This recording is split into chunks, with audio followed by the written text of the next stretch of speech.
Welcome everyone, my name is Daryl Calhorn and I'm an ASC Master Certified Trainer with NAPA Autotech. Today we're going to review the best installation practices of thermal management product replacement on a Tesla Model S. We are fortunate to have Chris Salvo from Electrified Garage and Drew Conkling from Gates. Yeah, thanks for having us, Daryl. Thanks for being here. Here to show us how to replace the coolant hose, an electric water pump, and a coolant control valve. It's important to demystify electric vehicles and understand what they are and what they are not. EVs have far fewer moving parts than an internal combustion engine equipped vehicle, but they do still have moving parts that wear, ultimately fail, and need replacement just like other vehicles. EV thermal management systems consist of coolant hose, electric water pumps, and coolant control valves, as well as an air conditioning system. Note that I said water pumps, plural, and note that there is a significant increase in the complexity as well as the quantity of these hoses found on EVs. Now first we're going to look at and replace one of these coolant hoses on this Tesla Model S behind us here. All of Gates supplied NAPA belts and hoses undergo a rigorous development process to ensure that these parts are of unmatched quality and meet or exceed OE specifications.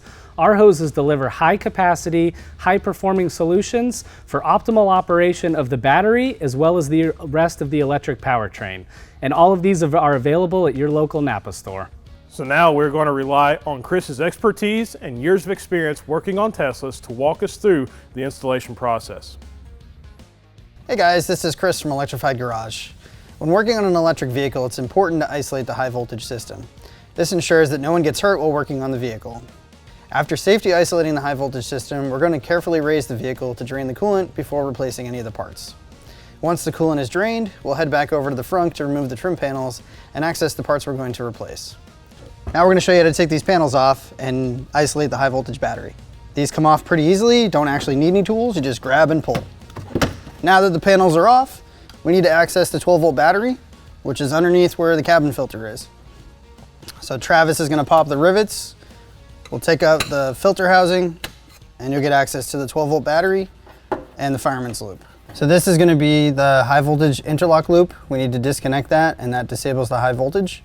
And then once that's removed, we're now going to disconnect the negative terminal on the battery and the high voltage system will be disabled. Now we're going to remove all these carpeted panels and the mat in the middle so we can access the fasteners to remove this tub and gain access to all the parts we're going to be replacing.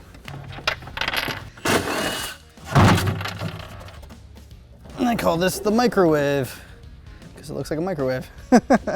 So lastly, we're going to take the reservoir cap off. This way it'll drain the coolant properly and we won't have, any surprises when we open up the hose underneath. Now we're going to raise the vehicle and remove the underbelly tray and then start draining the coolant out. So now we need to remove all the trim clips and some of the bolts so we can remove this lower panel and then we can get access to the coolant hoses and start draining the coolant.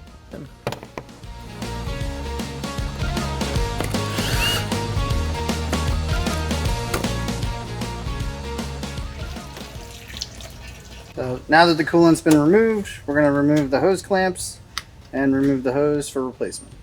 Newer vehicles are going to a formed thermoplastic made by Gates and they have more proprietary connectors on them. So now Travis is going to install the new hose, connecting between the coolant pump and the battery heater. The next step is to refill the cooling system. It's important to make sure that the cooling system is properly bled of all air to prevent cavitation of the pumps and sensor malfunction, which could lead to major problems.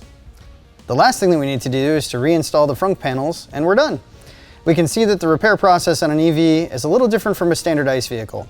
It's important to follow proper safety guidelines and installation procedures to ensure you perform a proper repair. With the continued growth we're seeing in electric vehicles, it's important to stay abreast of this trend as well as this growing market opportunity. Thanks, and keep an eye out for our next installment soon.